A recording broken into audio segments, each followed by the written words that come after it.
Look, imagine if every year 75 Olympic-sized swimming pools in England were filled to the brim, not with water, but with untouched, expired, or half-used medicines. That's not science fiction, it's reality. And this isn't just a waste problem. It's a financial, environmental, and public health crisis hiding in plain sight. Let's unpack why this matters more than most people realize. /N/N when I first heard the National Pharmacy Association's estimate of 3,400 tons of wasted medicine annually, my first thought was, how does that even happen? I mean, we're talking about 480 million pounds flushed down the drain, or rather, the landfill, every single year. To put that in perspective, that's enough to fund over 10,000 additional nurses' salaries or build several new hospitals. But instead, it's being thrown away because patients overorder, forget to cancel repeat prescriptions, or stop treatments early. And here's the kicker. Once medicine leaves the pharmacy, even if it's still sealed, it can't be reused. That's not just a flaw in the system. It's a design choice with massive consequences. /N/N what fascinates me most is how this ties into a much bigger global issue: environmental pollution. Pharmaceuticals and landfills don't just vanish. They seep into soil, wash into waterways, and disrupt ecosystems. Studies show that antidepressants are altering fish behavior, and antibiotics in water supplies are accelerating drug-resistant superbugs. So when the NPA talks about environmental consequences, they're barely scratching the surface. This isn't just about bins in England.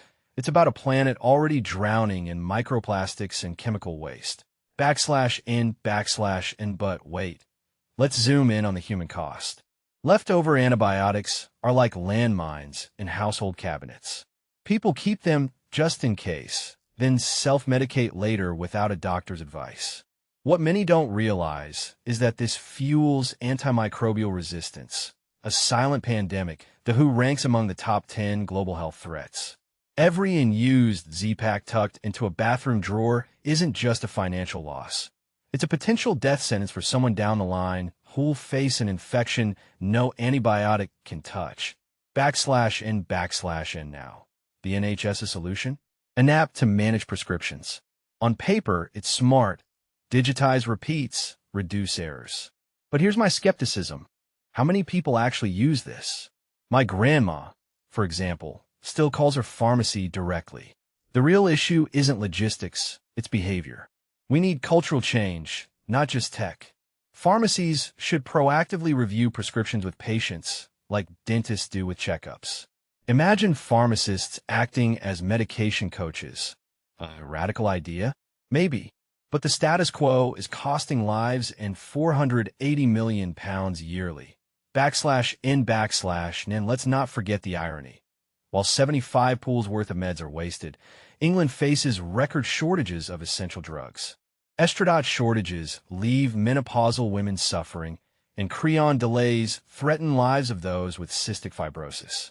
Waste and scarcity coexisting? That's not a coincidence.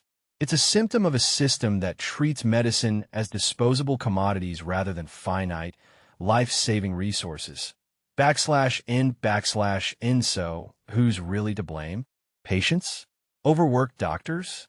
The pharmaceutical supply chain? The answer isn't simple, but the solution starts with asking harder questions. Should pharmacies automatically cancel and use prescriptions after a certain period? Could return windows for unopened meds be safely reintegrated into the supply chain? And why aren't we having this conversation globally? Drop your thoughts below, because this isn't just England's problem. It's everyone's problem, and we're running out of time to fix it.